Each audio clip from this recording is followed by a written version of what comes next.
I can only be me, a reflection of those who came before. What I brought here to sing, well, destiny is knocking and she's at the door.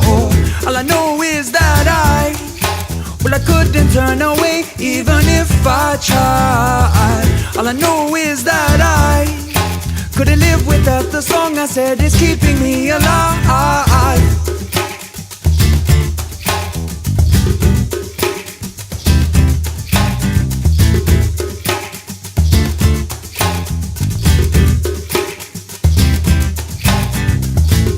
Tired of the struggle, but I'm tired of feeling so trapped in this bubble.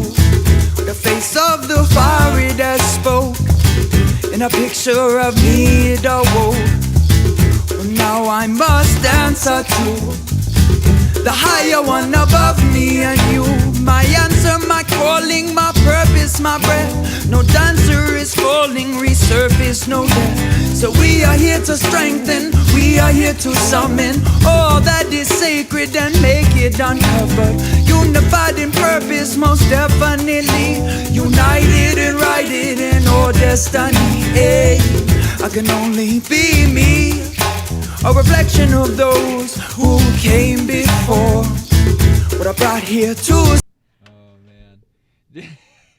We just had my boys are both like, everyone in my crew is like the most non-confrontational, like calm stoner dudes ever, and they constantly have to put up with like the dumb shit that I'll do. Like, we're at Whole Foods and this guy, we're sitting there eating in the eating court and this guy's leaving and fucking leaves his cart, ditches his cart right in the fucking center of where people come in and out. So I just walked out, I was like, hey bud, and he turned around, I was like, you forgot your fucking cart. The cart returns over there. And he was like, what? And then he like grabbed it, you know what I mean? Mugged me as he was doing it, and the guys are just like, fuck, man. That's like being with Richie. Yeah, it's like what we talked about the last time, is that balance of being peaceful and being zen-like, but then also not taking shit and being able to be an advocate for yourself or for others in your group. And yeah, sometimes it comes out, and I feel like at times like I push that way down, and it doesn't come out, and then or it comes out in the wrong times against the wrong people. Yep. Or you like kick the dog or whatever, and it's like today it was just that set me off because he's been in the back there just jawing and thinks he knows, like he's the Howard Stern of Met Radio, and I've been here since 2017. Like, cool, it's 2019. Yeah, it's not that like, long ago, dude. I've been at this shit for 18 months, kid. So how was your travel here from Montana? It was good. It was quick, man. And I went the back way, so I went through like Wind River Canyon. Left at like 6:30 this morning. It was good.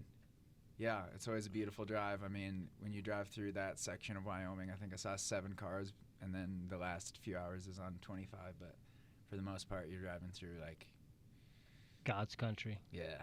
80 miles an hour. Yep. Yeah, exactly. Yeah, exactly. Are you in a van? Yeah, I van? had to bring the van and the trailer down for a rise. Usually we'll backline gear, but I like the drive to Colorado, man. It's so fucking short comparatively to other drives that I have to do. So brought all the gear. All the boys fly in over the course of the next 2 days. Was everyone based in Montana or just you? Just me, man. Okay. We couldn't be more like, the joke is when people are like, where are you guys from? I always say, America. Because Carl lives in the Twin Cities, our drummer Ben lives in Brooklyn, and then your guitar player Stefan lives in Charlotte. Okay. All over the place. Yeah. Yeah. So you guys like Skype to practice? How's that work? No, we always do. Yeah, we don't. The first 3 shows of tour are practice. Yeah. Like, everyone is like, I'm blessed that my band is like very elite, high-level players. You know, so I send them, all right, this is pretty much the set list for the tour, give or take a few songs. Everyone just be ready. And we play so much, you know, we play fucking 100 shows a year, so it's like everyone knows their shit, you know. And then we figure out cool little fun shit to do, you know. We've been doing a couple of days of rehearsal before a tour, but usually we just go out swinging. Does the set list change in that 100 A little bit. Like sometimes people reach out and be like, "Hey, I really love this song, and here's why, and I'll be at this show. Can you play it?" But we've really been getting into like constructing a show, you know, like making a show, which I think is a powerful thing. You know, it's where it's like airtight, where transitions, there's no wasted time. You know, like. I feel like what can happen a lot is if you're changing the fucking set list all the time, is in between songs there's like this tuning and this like unstructured banter and shit like that, where it's like we structure this thing like, no, this is the set. It's like everyone goes out and it kind of is just like, here's this 90-minute song, you know. So like kind of doing it like that. Right on. And so how does that like with the new album, how much of that are you trying to play to that album so to promote that? Totally. Versus like the classics that everyone knows and yeah, loves. Yeah, I definitely with. try and get a good balance of that. I try to make sure that like there's at least 4 or 5 songs from the new record on any given set. But there's just songs that people like more, you know, that like make it a point to play, but I try to get a good balance. So when we talked to you last time, you said, you know, with your new albums and your new music, it kind of takes time for people to listen to it and start to like it. Do you get annoyed, or maybe that's not the right word, that people are constantly, you know, I Am is that jam and everyone wants to hear that, but it's like, well, I got all this shit and it's really good. A little bit. I understand the lyrical relatability of I Am and like a lot of people's stories, but like musically I listen to that song and I'm like, we didn't even know what the fuck we were doing yet. You know what I mean? Like I wasn't even a good musician yet when we recorded that. But now when we play it live, it's like, you guys will see, dude, it's fucking nuts. It's like, it's a whole different thing, you know? So no, it's, and that's a great example of a song that I wasn't really attached to, that I could kind of tell people liked it, but now that it's like the fucking song, you know, it's like it means more to me to play it, because I remember writing that song in my notebook. I remember when we were making The Story of You, I remember being like, I don't know if I should put this one on there. Like I remember the whole thing, so to like have it come full circle, and like it's taught me a lot of like staying out of my way, you know. And when you got a guy coming out to an MMA fight to a song, how weird, dude! How right? awesome, dude! Dude, it's crazy, because there's been like 3 or 4 fighters that have walked out to that song, and I'm just like, man, if I'm gonna compete, I'm like Mini Men by 50 Cent, you know what I mean? Like I want some like mean murderous shit, you know, to like get me on the level. So I think it's cool, man. I think like we talked about last time, and I think the reason we're fans of each other, because I fucking love what you guys are doing. It means a lot. Is that like that balance of like, right? Okay, so you're about to get in a cage with another dude, and the only thing, you know, you're fighting to the death, except there's this man in a black shirt that's gonna make sure that no one dies, and that's the song you're walking out to. Like that's a pretty cool dichotomy. Yeah. You know. When I wrestled, my last song that I listened to before I got on the mat would be Django Ma by Trevor Hall. And when you put So Far out there, I'm like, oh, if I ever get Fight to Win or something, that's it. That is the jam. Because it's like, for me, it's not getting all revved up and super like, it's like being in that chill zone and being able to go out there and make things happen and not be, you know, Many Men's a great song, but for me, it's better in the gym opposed to before I go do something. Yeah, dude, it's something, maybe because my feet are in both worlds, I think about it obsessively. Like, what would be my song? You know, like I think about it all of the time. And yeah, it always comes back to some like Eric B and Rakim. It's always something real mean, you know, like I just can't help it. Which is funny, because I feel like when I do best in the gym is when I'm like that like completely like calm state, flow state, not angry or aggressive at all, you know? Right. Yeah, there was a time I was running a gym and we're trying to put together playlists for the classes and stuff. So I put a post down on social media, and some random person was like, well, technically you shouldn't work out to music because it elevates your heart rate, and you should try classical music. And I was like, who the I think it might have been Ronnie, to be honest. That's funny.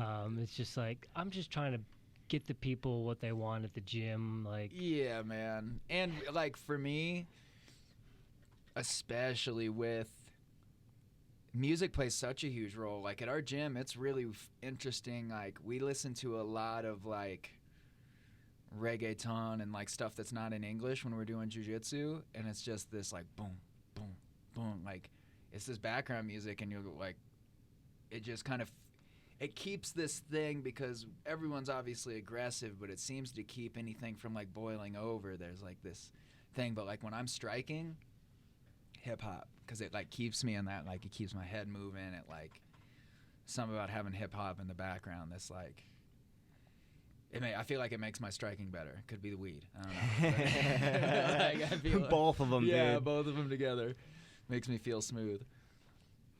Now, I've heard you talk on other podcasts about how much hip-hop had an influence on you. Huge, yeah. Huge? Is that kind of what you grew up on, listening to hip-hop, or? Yeah,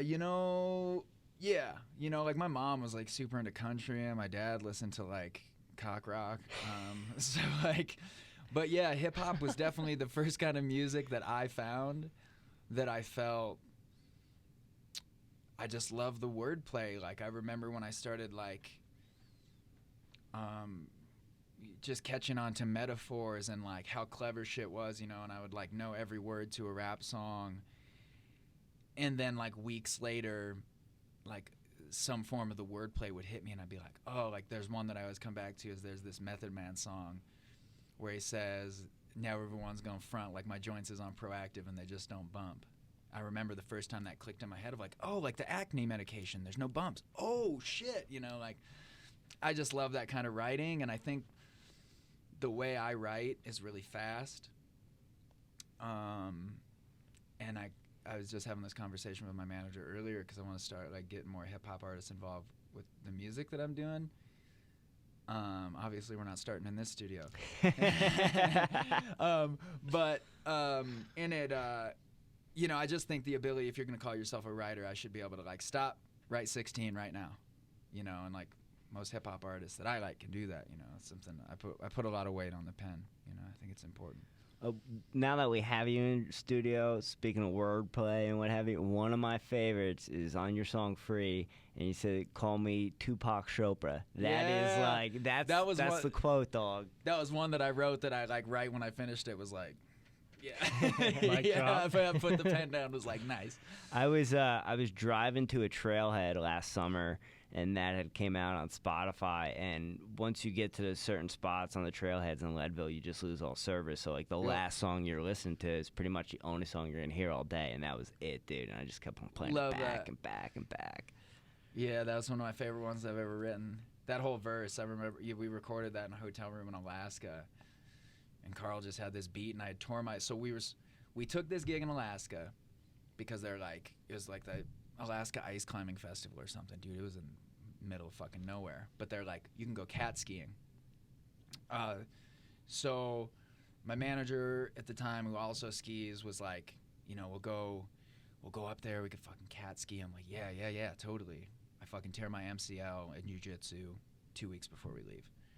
So like stuck in this hotel. The other guys aren't skiing, not at the level where they're getting off cats and shit. Carl's like, oh, I made this beat, and Chitty was up there, Nako's drummer, because we hadn't started working with Ben yet, and he played that, and I was like, well, I got this verse that I wrote on the plane, and I spit that, and Carl was like, okay, this is a song, and then Chitty did his shit on the spot too, so. Right on, right. Does that happen often? Dude, for me, if my car insurance company knew how many verses I write in traffic, it'd be bad. But yeah, I write nonstop, dude. Nonstop. Verse a day, usually. Really? If I'm on it, yeah. This is kind of a noob question, but do you freestyle? All the time, dude. Yeah, like when I'm driving, that's why I like driving so much. It's a muscle, dude. Like I really do believe it. And like I said, I mean, obviously not everyone can do it, but like it's a muscle that for me it's important to work out, like a lot.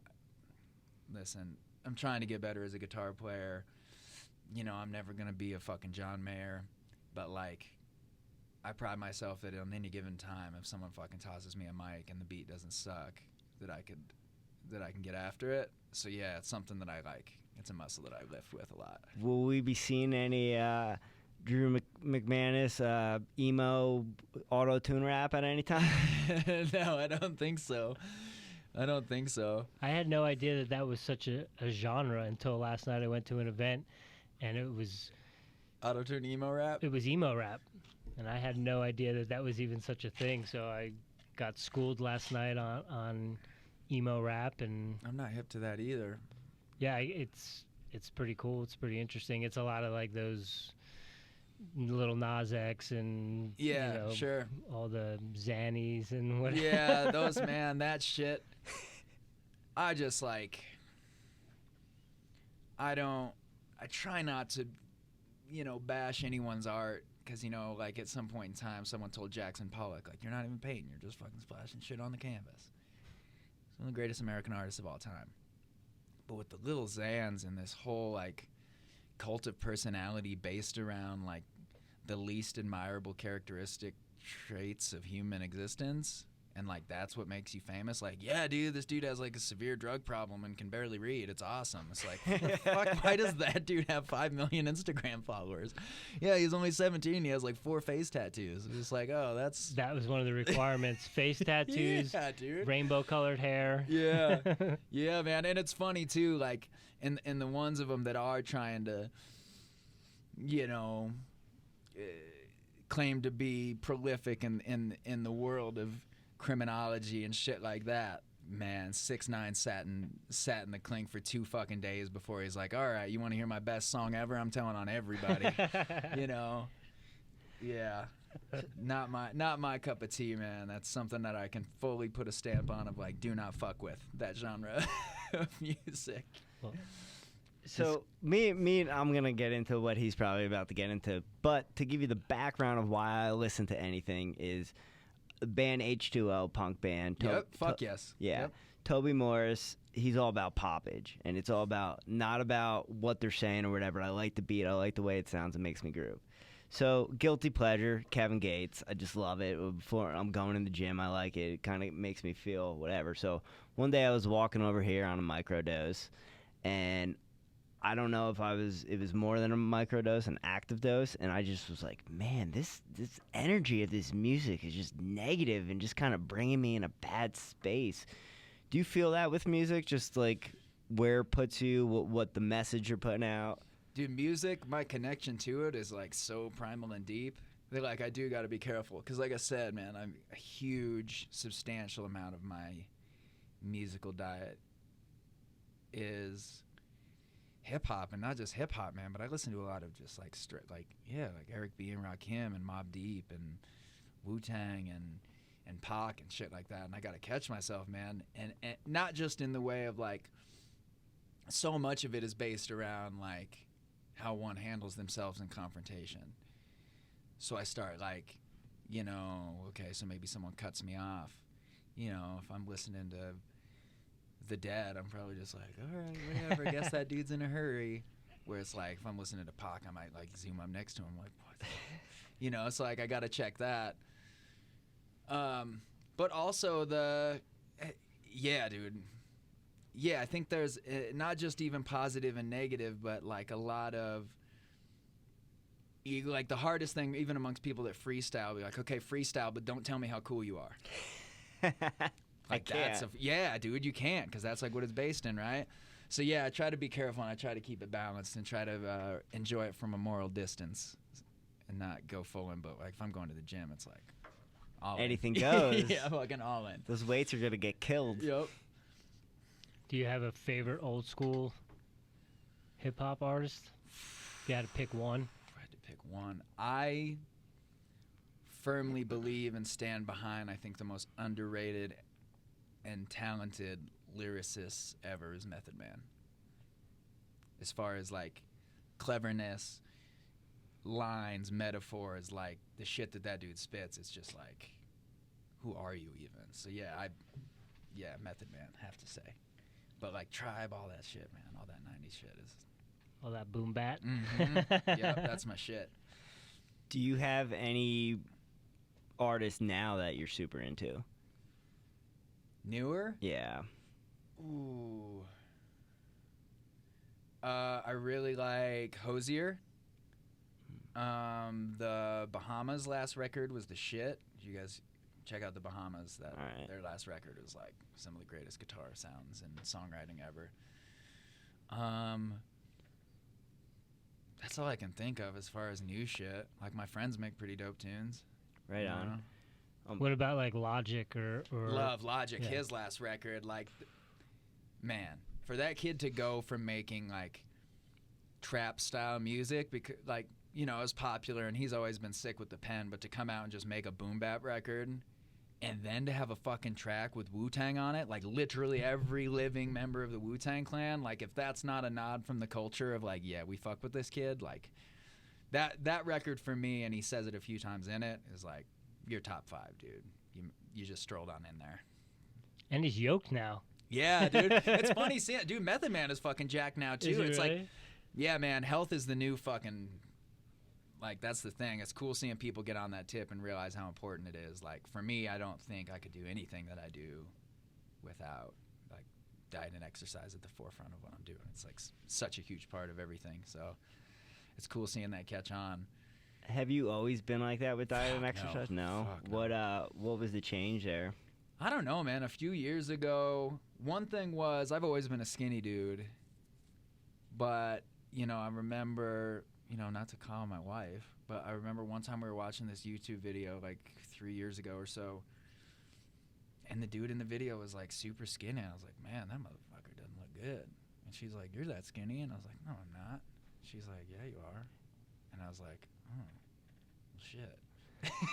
So like that was part of it, but just like, you know, I mean, I struggled with alcohol and drug addiction for a long time, and then, you know, still smoked for a while after that. But I, you know, once I got all that shit out, you know, I was like, started climbing and skiing and doing all that stuff. But, you know, really when I started going to the grindhouse was when I was like, oh shit, okay, I got to be in shape, you know. And as I get stronger and my cardio gets better, obviously my jiu-jitsu gets better, obviously my Muay Thai gets better. So now it's more of a like, you know, like, yeah, the dudes in my band sometimes are just like, what the fuck, dude? Like, I was like, oh, I got to go work out. It was like midnight or something like that. And Ben was like, I don't know why you do this. I'm like, because at some point I'm going to be face to face with someone that's going to wish that I skipped a workout. And I'm going to be like, not today, son. Not today. I got it in. But was there anything that drew you to MMA, like Grindhouse or? So kind of, you know, like I grew up wrestling. I stopped, Iowa boy. Yeah. So I stopped wrestling when I was a freshman. So I had that background, and like I was telling him, that part of the reason that I quit was it was just like I wrestled in Iowa, so I was like, I'm not going to college. Like, I was all right, but I wasn't a standout wrestler by any means. So about freshman year, I kind of was like, well, what the fuck am I going to do? I'm not going to be a cage fighter. Like, these dudes aren't making money. I'm not going to fucking wrestle in college. So I stopped doing it, but we had been working and touring so hard, I had kind of lost any sense of identity. Like, I didn't have any hobbies. I didn't have anything outside of music. And I had been saying forever that I was going to go on the grindhouse and I was just going to get back and, like, get into boxing, you know. So I went in, and I think I went in 3-4 times and worked with the only other dude in there that just boxed. And I'm, like, watching all these dudes do jiu-jitsu. And, you know, we have a couple dudes in there that have won worlds. And I was like, fuck, all right, you know, I'll give it a go. And then I rolled with Will, my professor that owns the grindhouse, and I was like, I'm a wrestler, man. There's got to be, like, some transferable knowledge here. Negative. And I was just, I was amazed at how easily my body was manipulated. It really fucked me up, where I was like, I thought I was going to be able to hang and at least intelligently defend myself. And I was just getting like, yeah, dude, you know, like when you're getting like in open guard and getting like tossed up in the air and then landing in a triangle, you're like, what the fuck was that, you know? So it's just like, all right, I got to learn it. And I have a really obsessive personality. It's like really a blessing and a curse for me. But I just became obsessed, man. I just, like, when I wasn't doing it, I was watching videos, and it stole my life in a great way. And I don't know why it took so long to incorporate. But then now reverse, like, I did jiu-jitsu nonstop, obsessively, and then I was like, oh, maybe I'll go back to hands. And now I'm been fucking haunted with striking. Muay Thai? Yeah. Yeah. I just get like obsessed with like angles, and it's like all I think about. It's hard. I'm trying to have a conversation with my wife. I'm shadow boxing in the kitchen. She's like, "Come on, dude. You know, like just talk to me for a minute." But yeah, no, I love it, man. I love it, and it's done. Wonder, like you were saying, you know, I find the better I get at martial arts, the better I get at navigating life, and you know, like you said, sometimes you know, there's this freedom when you get to navigate the world. Like I always say it like this: at the extreme of human interaction is violence. Like that's 10. So you work back from there. If you're comfortable here, all of the other interactions are pretty tolerable and easy to maneuver in, and like, yeah, like what are you gonna do, man? You gonna hit me? Like that would suck for you. Don't do that. You know. So it's like, if you're comfortable at a 10, if 10 is like playtime, like, oh, I do this all the time. It's my favorite hobby. You work back from that. It's like the rest of shit gets easy, and the way it transfers, like especially jiu-jitsu problem solving. You know, like United lost my fucking guitar last week, and I was Did like, they find it? They did. Okay. But I was like standing in line, and I was just like, oh man, this is just a problem. And like at the extreme outcome, they're like, sorry, you'll never see your guitar again. I'm like, oh, well, guess I have to get another guitar then. Okay. Where it's like, dude, a year ago I would have been fucking screaming at that lady, you know. So, Do you feel that helps your music and your writing? Has to. Right? Helps everything else. Yeah, if it helps everything else. Right now I'm trying to find the balance of, like I said, I'm like just super fucking one-track minded, and I'm trying to like, I need to learn how to turn off jiu-jitsu Muay Thai brain and turn off music business brain, and like operate as like a parent and a partner is like something I've been struggling with recently, that I'm recognizing, like, you know, the need to be able to like take the mask off and be like, okay, cool, I'm not this, like I'm just Dad. Yes, I'm just dad, I'm just husband right now. So yeah, that's something I'm working on right now.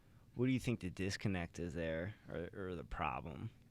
That I got my blue belt in 10.5 months because of my supreme ridiculous obsession, you know. And I remember everyone when I started was like, oh, I'm gonna get my blue belt less than a year. Everyone was like, no, you're not, that's not how it works. But I will, you know. And I remember even my professor was like, dude, I can't give you a blue belt in less than a year, that would look fucked up, you know. And then I went and competed, and he's like, all right.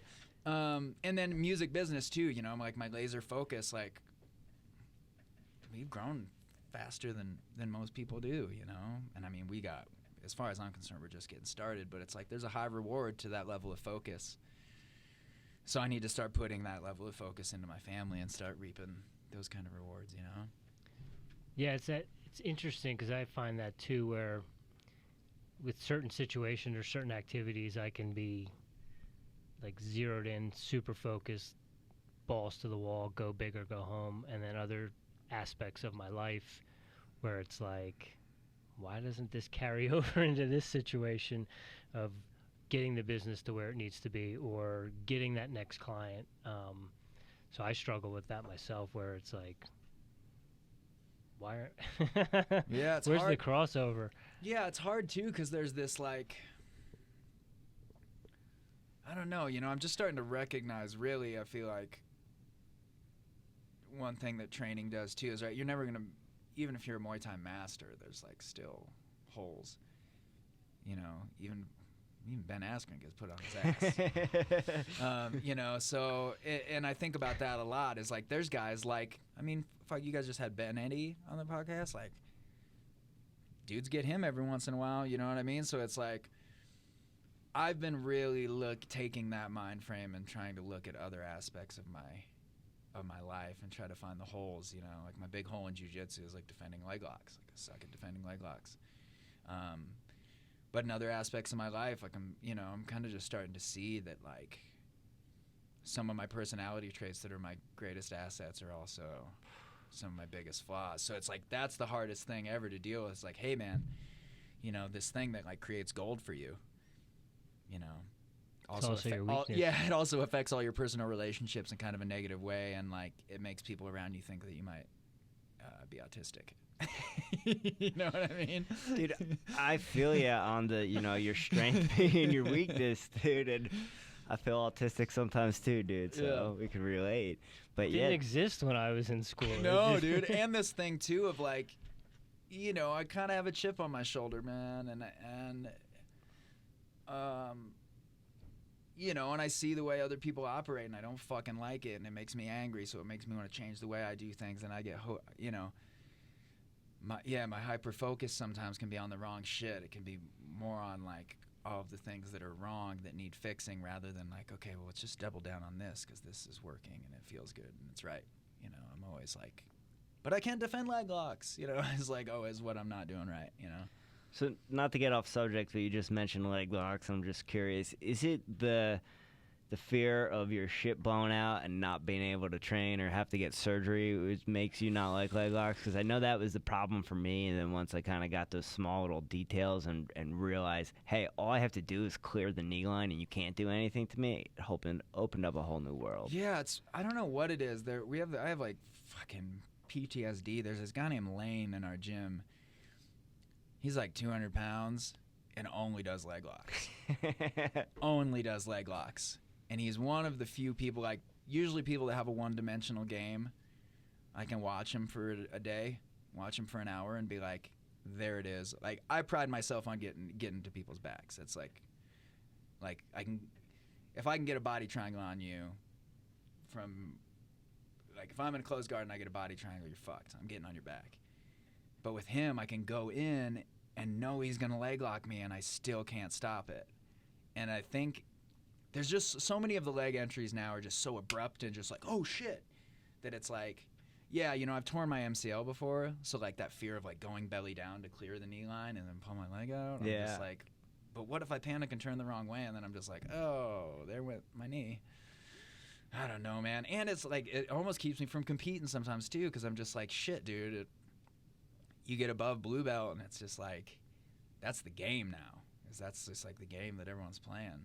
Yeah, I hated them for so long. I was in Jersey training at a Henzo Gracie affiliate, and they were heavy leg locks. Yeah. And I'm a truck guy. I like to take back. I like to ride legs. So I was like, oh, I'm going to go out to Oceanside, and I'm going to learn all this Eddie Bravo shit. I went out to Oceanside.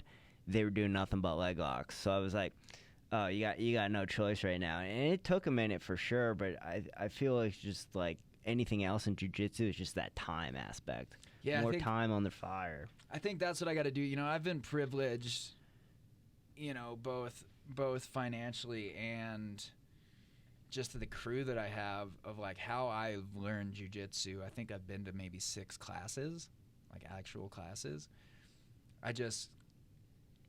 My jiu-jitsu schedule would be, I get to the gym at 10 and I'll do a private from 10 to 11. And then from 11 to 12, my professor will kick the living shit out of me. And then open mat starts at noon. So I have this like lesson, the extreme end of the spectrum of how gnarly it can get.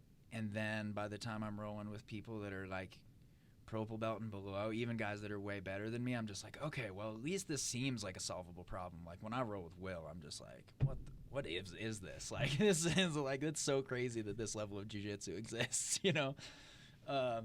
So, I mean, that's how I've learned fast, is like putting in that time, that individual, like, okay, here's what I want to learn. Show me. So, yeah, I got to get on that. I'm going to get my leg ripped off. Do you ever have any aspirations of doing a Thai fight? Dude, if I didn't need my hands, which have already fallen victim to symptoms of spider guard, dude, I think about it all the time. It's probably the biggest back and forth in my brain all the time, is like, I really want to take a fight, but I also I don't have any delusions of grandeur about myself, right? So I'm like, yeah, I can hang when I'm like sparring at a 6 with guys that are good, like that are understanding of my level and are like, okay, cool, here's where Drew is. Like my buddy Mikey, that's predominantly my striking coach, I feel like we're the exact same size. So he kind of like gauges where I'm at and goes with there. But I also am not above realizing the reality of how much it would truly, truly suck to get kicked in the middle of the face by a 22-year-old. that's been wrestling since he was 5 and hasn't stopped. You know what I mean? Like, that's a real thing. Yeah, no, for sure. And the amount of guys that I've seen, you know, college wrestlers or high school wrestlers that like, oh, I just graduated, wrestling season's over, I guess I'm a fighter now, and they just do striking for 6 months and then go pick people up and drop them on their head. Like, I don't know, dude. Yeah, I want to so bad, but I also just like, you know, it's something that my wife has kind of consistently been like, all right, you can train, but like, this is your hobby. Yeah. You need these. Yeah, totally. But man, I would love it. I would love it. Just, you know, it's like, it's the ultimate test. It's just like, oh, just go find out, you know? Yeah, it's something I struggle with and think about all the time. So speaking on, you know, self-improvement and bettering yourself, know that, you know, MMA, Muay Thai, Jiu-Jitsu is a big part of that for you. I've heard you speak on other podcasts, and I've heard some of your friends in the music industry speak about Uncle Joe. Yeah. Just who is Uncle Joe? Why does everyone talk about him?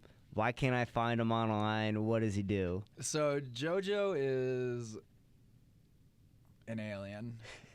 So there's a band called Wookiefoot. You guys familiar with Wookiefoot? Okay, so JoJo is a member of Wookiefoot. He doesn't sing. He's like, he is the Flavor Flav of Wookiefoot. Okay. So like, there's a lot of like crazy one-liners that you'll hear in Wookiefoot that are like Uncle Joe's shit that he like set in a fire. But he's kind of just this like, he's like in the music industry, but he's not shackled to it because he just runs Shangri-La and Project Earth and their charity. But he's just kind of counseled all of us, you know, and for me, like very early on, you know, we've been knowing each other like 5 years. And he's just kind of like a good spiritual check-in of just like, okay, cool, well, this success is happening here and here, but like, how's your heart? And so I don't really, I don't know how to describe him as that. He's just this crazy mystic. I mean, the story. Shaman? Yeah, yes, that's a good descriptor for Uncle Joe. Yeah. And he does a really good job of like, you know, hey man, you should check in with Nako, or you know, telling Trev like, hey man, you should call Drew. You know, like he does a good job of keeping us all kind of tied together. Would you say there's like a crew of you guys? Kind of, man. You know, and here comes the chip on my shoulder. Grindhouse is my fucking crew, man. Dog pound. You know what I mean? Like, reality is I've loved for all the homies out there making music and stuff like that, but realistically, man, with our schedules, we see each other 3-4 times a year. You know, we all talk when we can. Trev and I keep in real good touch. Francie and I check in pretty regularly. But really, man, everyone kind of is just, you know, like, yeah, we kind of have this collective of artists that are like on similar tips and care about similar shit, but really, man, we're just all in our own worlds so much that it's like, yeah, man, I mean, if I was going through some shit, I wouldn't call another musician, I'd call Will, you know. Is that different during festival season? Yes, and that's the magic of festival season, is it's when we all get to see each other. Because like I said, it's easy when we're all in our own little pockets to forget that the other ones exist. You know, we like see each other vicariously through social media. And in the rare events, we get to travel together, which is the shit. But as we grow, that happens less and less because everyone's doing their own thing. So yeah, that's kind of the magic of festival season, is it's really when we get to see each other and hang out. So how's that been going so far? It's good, man. It's a trip, you know, all watching each other grow. You know, like Nakos and Trevor both are just like, every time I see him, I'm just like, fuck, man, y'all are just crushing. And then what's cool for me is like being younger in the scene experience-wise. Like we all played at Pyro de Mayo in Ohio, and you know, Nako and everyone with the band was like, man, you guys are a real fucking band now, like ready to roll, you know. So it's a huge compliment, something I don't take lightly, and something that, you know, it's cool to see. It's good to have the nod from your peers of like, you know, and that's what you do for a living, is play music. It's cool to have people that also do that are very successful be like, you got it, you know. So yeah, love it. It's crazy. It's crazy watching everyone grow. Are there musicians that you're friends with that at one time you were a fan of?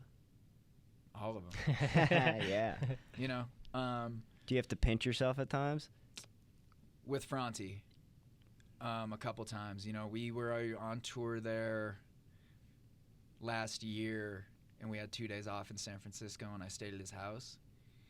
And I got there like probably 12:30 after the show, and we like hung out and talked for like an hour and a half, and then he took me to the guest room, and I was like laying in bed, and I was like, "You're in Michael Franti's fucking house right now, dude. What the fuck?" It was like, go back in time and tell your 17-year-old self that this was gonna be a thing. And then we ended up like kicking it, making trap beats in his studio the next night, and it was like, yeah, every once in a while I'm just like, what the fuck? But what's weird with like Trevor is like my bro, dude, like my bro. And I've always been a huge fan of his music. And it's just a weird thing, too, because I was like, what movie is that where he's like, Seth Rogen's character is like, you know who I think would like me is Vince Vaughn. I feel like Vince Vaughn would want to hang out with me. You know, I kind of could always see these cats from a distance and just be like, man, I feel like I'd vibe with that dude. And, you know, yeah, I love all the dudes. But, yeah, Nako, Trevor, all those cats, man. You know, huge fans of their shit and was before we were friends, you know. So we talked on the last podcast, and you said, you know, before you really started writing music, you were kind of dirtbagging it, playing in the mountains, going over to India, playing over there. Did you always see music as your path? Yeah, man. I mean, since I was a little kid, I was like running around with a toy guitar and like, you know, watching this Garth Brooks concert thing on repeat, and like, you know, I always had this thing in my head like, I want to be a rock star. You know, but you know, I found drugs real young, drugs and alcohol real young, and I was just like, you know, and I started painting when I was like early high school too, you know, and all the people that I always looked up to were like Shannon Hoon and Basquiat and fucking all these people, where I was just like, that was kind of my thought, was like, I'm just gonna ride this bitch hard until the wheels fall off and hopefully make some cool art before I die. So yeah, I mean, it was always there. But during that time when I first got sober and was just climbing, I was like, I don't know what I want to do, dude. You know what I mean? I played my guitar a little bit, but like pretty much was just rock climbing and fly fishing and skiing in the winter, and I didn't really know, man. I remember at one point telling my wife, like, you know, maybe I think I might just be a dirtbag. You know, because you live in a mountain town, you like see these guys. I'm like, I know some dudes that are in their 60s that have been at it for a while, and they have cars and shit. They seem like, you know what I mean? It seems like it just works out. If you hang out in a mountain town long enough, you might become mayor. So I just was like, you know what I mean? That was my plan. I was just like, I'll just hang in Red Lodge, and when I'm 50, I'll get some cool job because I've been here longer than everyone, and it'll all work out. So yeah, the fact that the music thing worked out and is working out is pretty cool. Was there a rock bottom moment where you kind of had a epiphany where I need to get back on track? Yeah, you know, I think it was in Nepal, where I just kind of was like, it was just kind of, I feel like the culmination of the dirt bagging, right? Like everything had been like, you know, I landed this crazy opportunity to go survey in Utah and make a shitload of money. And so I did that, and then I spent every single dollar to go to Nepal. So it was like towards the end of the trip at Nepal, it was just like, all right, man, this was a chapter of your life. You closed it in the most epic way ever. You classed the 3 tallest passes in the Himalaya. You know, I was sitting on the top of the Marshangdi Hotel in Kathmandu smoking hash and drinking chai, and was just like, all right, I guess I got to get after it now, you know. And I'd written a bunch of shit while I was there, and yeah, I was just like, all right, I don't know how the fuck I'm going to do this, but when I get home, I'm going to start figuring it out. My wife was very, very encouraging of like, you know, she helped me get a shitty mic and like a little recording set up, and I went to the very first Arise Music Festival ever and handed out this shitty little demo to everyone that I saw, just like, here you go. And, you know, I remember, what's cool that we're playing Arise, the main stage at the time that we are, was the very first Arise. I remember watching Xavier Rudd, and I remember just being like, I remember saying to my wife, like, I could fucking do this, man. Like, I can do this. And here we are 5 years later, almost to the day. We're playing at the same time he did. It's that shit. I want to say, like, is that surreal? What's that like? Or is it like, I already knew, so this is it? at the risk of sounding completely arrogant, man, I just like, I don't know, man. Like, I look at guys like Connor, and I just, like, I know that I was made to do this shit. So there's, like, no ifs, ands, or buts, or how long it's going to take. Like, no, I don't give a fuck about none of that. Like, I know that this is why I was put here. I know that this is my gift. I know that I have zero intention to squander it. I know how much effort, attention, and care and vigor that I put into my craft. I know that I'll outwork any motherfucker in existence. So I just am like, it's a huge blessing, and I don't take it for granted. And yes, it's surreal in the fact of like, oh my God, this is actually a moment. This isn't, you know, it's not this thing that I'm like, oh yeah, that I'm like visualizing happening. Like in those moments when I'm walking on stage, like, oh yeah, fuck, this is happening right now. Yes, it's really surreal. But also I'm just like, all right, cool, man, this is really step one. It seems like every time I meet a goal, I'm just like, all right, that was step one, and now step one again. You know, it's just like keep leveling up and like doing another fucking mountain, you know. But yeah, man, I'm hyper focused on it, and I know if I keep showing up, it should work out. Does it has the training fostered that I'm gonna outwork everyone, or has it helped, you know? Yes. And do you have that, obviously you have that same approach in training, getting a blue belt in 10 months? Yep. And dude, I mean, even, you know, when I competed at that tournament as a white belt, I remember, you know, joking, my professor jokes about it now, but it was like my third match. My first two matches, first one was less than a minute, second one was less than 90 seconds. And then the third one, this kid was good, and he was playing lots of kind of cool open guard. And I was walking out, and I remember Will being like, listen, man, you got to be mindful of points because here's this game. And I like interrupted him and was like, no, I'm going to fucking choke him. And he was like, dude, whatever, man. And then I remember like after I choked him, my buddy Shane was actually reffing, and he was like, damn, dude, who are you? And he was like, he didn't show up to compete, dude. He showed up to win. So yeah, man, it's just a mindset that I have of just like, I don't want to half-ass anything that I do, you know? Like, I just want to be the best at it. And I don't know if that's like I don't know what that's a byproduct of, dude, but I just am like super focused. It matters to me. It fucking matters to me. There's no part of like, that's how I run the business end of everything too. Is it's just like I want to be involved in everything. Like I fucking hate when I see artists do that. Like, I don't know, I got a guy for that. I'm the guy for that. And if you do talk to a guy, I'm gonna talk to him before you talk to him. I'm gonna tell him what to say. You know. How much of an evolution has it been learning that business side and being able to be comfortable handling that? I grew up selling drugs, so this shit's mad easy, dude. Super easy. There's no consequence to it, really. Like, you make a wrong decision, and it's like, don't do that again. Don't do that again. Cool. You know, I mean, I was never phenomenal at it or anything, but like, I have a pretty solid understanding of hierarchies and how they work, and how far work ethic and skill go, and you know, sometimes neither of those things matter at all in the music entertainment industry. So that's probably the most frustrating thing to get over, is when you see people that suck do well. But you know, I have a really cool balance. My relationship with my manager is really good because he's like the opposite of me. I like, you know, he grew up with his parents are like two of the coolest people ever, but just like very music loving, and he's one of those cats that knew he wanted to be a manager when he was young.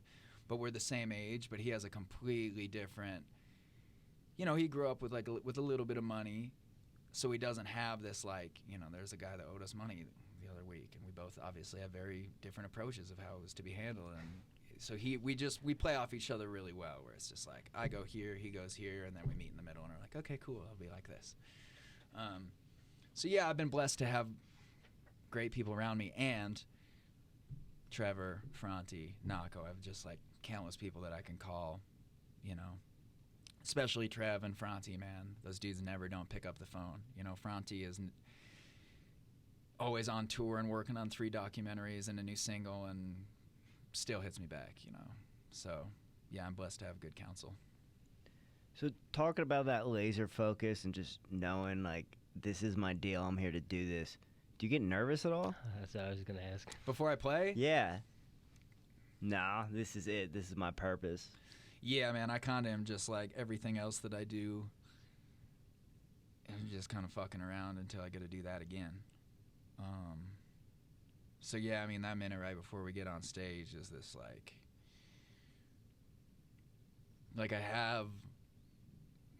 I get a little bit of butterflies, but it's not butterflies like, ooh, I'm nervous. It's like I feel this like, ooh, like it's like building up and I'm ready to let it out. But that's my like, I don't know when it happened because I used to get nervous. I think it was when we did those few tours. We did like almost a whole year with Franti. And I think seeing him and like regardless of the size of the crowd or wherever the hell we were or whatever the conditions, like he just goes out hot, dude. And from the second he steps on to the second he steps off, he's putting on a show. And I just really like the past couple of years have like stepped into that, you know, and like, yeah, it's the only place that I don't second guess anything that I'm doing. I just like do. So I don't really get nervous anymore. It's like my happy place. Do you have like a pre-show ritual? Yeah, I pray right before I go on and just say thanks that this is my life and that it's real. And usually try to take a minute with the dudes, you know, and say a little something. But yeah, for me, right before I go on, I always like close my eyes and I'm just like, man, you know, it was like, you remember that movie Walk Hard? Where he just like lives his whole life story.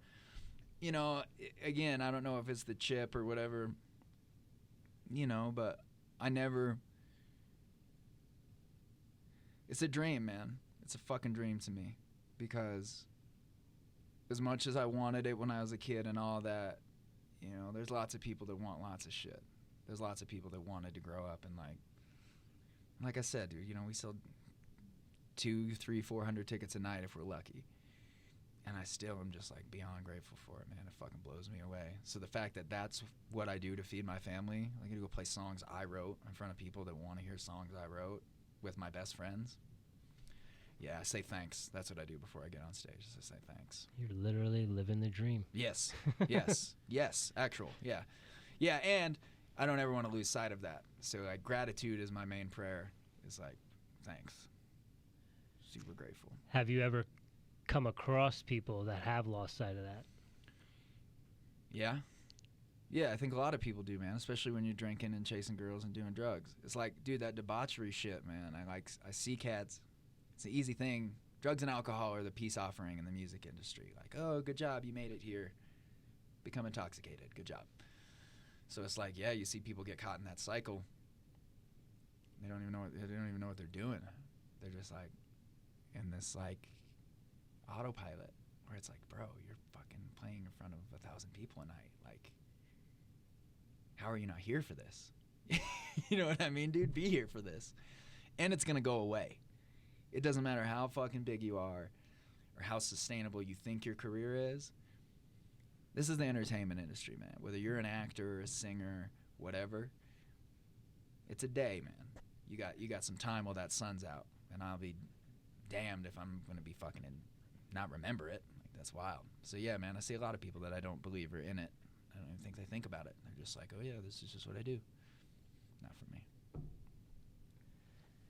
I don't know if we asked you this on the last podcast, but what's your daily ritual? What's your daily practice to kind of keep you honed? And I know you said you battled alcoholism. Like, how do you negate that, being on the road, being around all that? I don't even think about it anymore, man.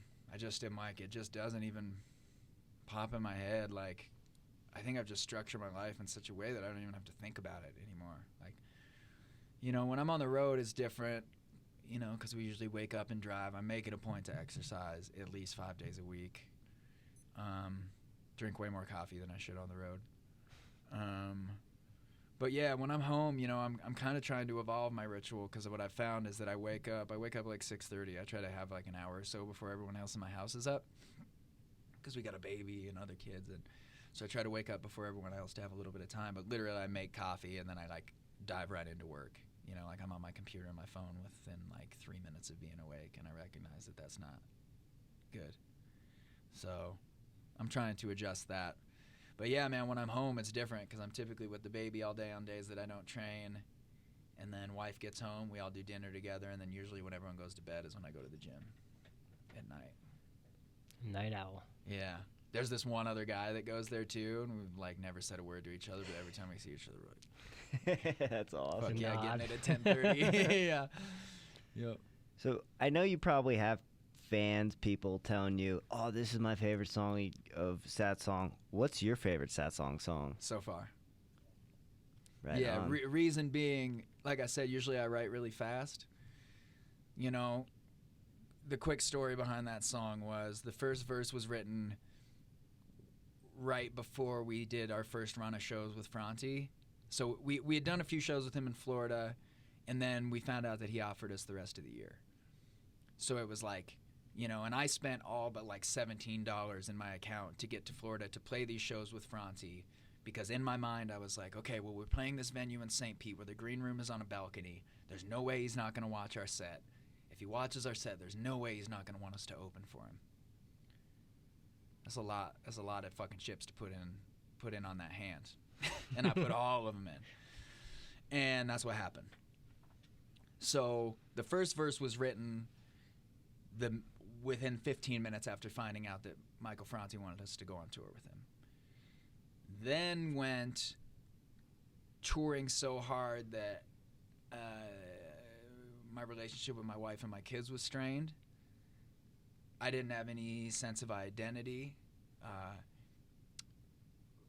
Our band member quit via email after we just played 2 huge shows with Trevor Hall. The agency that sat me and my wife and my children down and told me that they build lifelong careers and that they wanted to work with me for the rest of my career fucking dropped me 3 weeks after I told them that I was having a baby. Oof.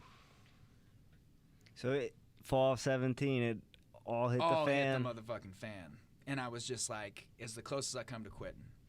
So I told everybody. I told Carl, my management, I was like, I'm taking 6 months off. I don't know what's going to happen after this, but I don't even know what I'm doing anymore. I felt so betrayed. I felt so angry. You know, for a dude that already admittedly has a chip on his shoulder, for all that shit to happen at one time, I was just like, man, fuck everybody. And then I went to the Grindhouse and I started training, and we didn't have an agent. So my managers booked these headline shows for us in these smaller clubs.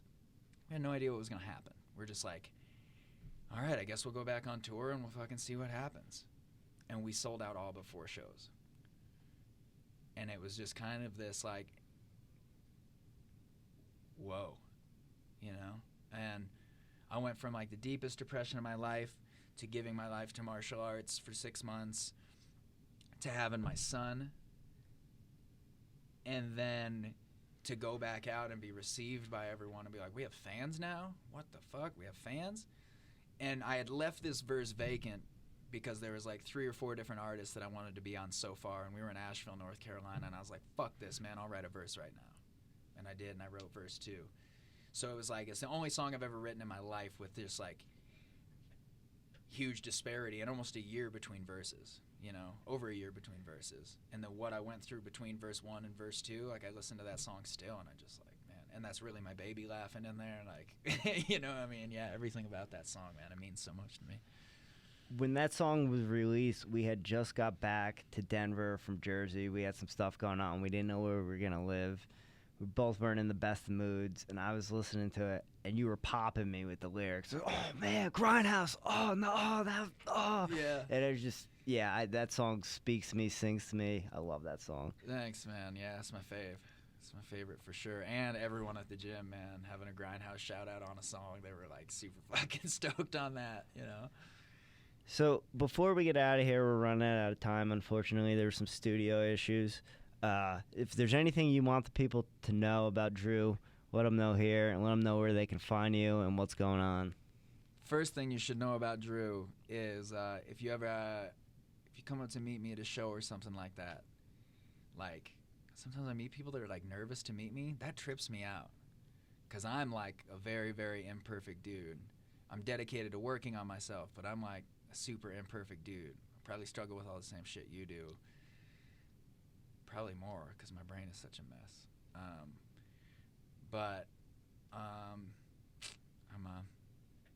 Yeah, man, very grateful. I'm fucking grateful to be here. I'm grateful to sit down and talk with y'all. Like I said, I'm huge fans of what you guys are doing, and for anyone that listens to our music, like, you literally you make my life happen. It's how I take care of my family. It's how I breathe. So thank you. You can find us on Instagram at Satsang Movement, Spotify, iTunes, Google Play, all that jazz. And go to satsangmovement.com, see if we're coming to your town, because we undoubtedly will. Awesome. Thank you for being here. Thank you for having me, man. It was awesome. Awesome finally meeting you. Thank you for being you, dude. Back at you guys. Appreciate it. I saw you jump up there too when so thank you. Yeah, no, I gotta pee really bad. Yeah. No, yeah, fuck yeah, dude. Yeah. Nah, there'll be none of that, dude. There'll be none of that. That made my day. We're good? Yeah, we're good. Good. Thank you so much. Yeah.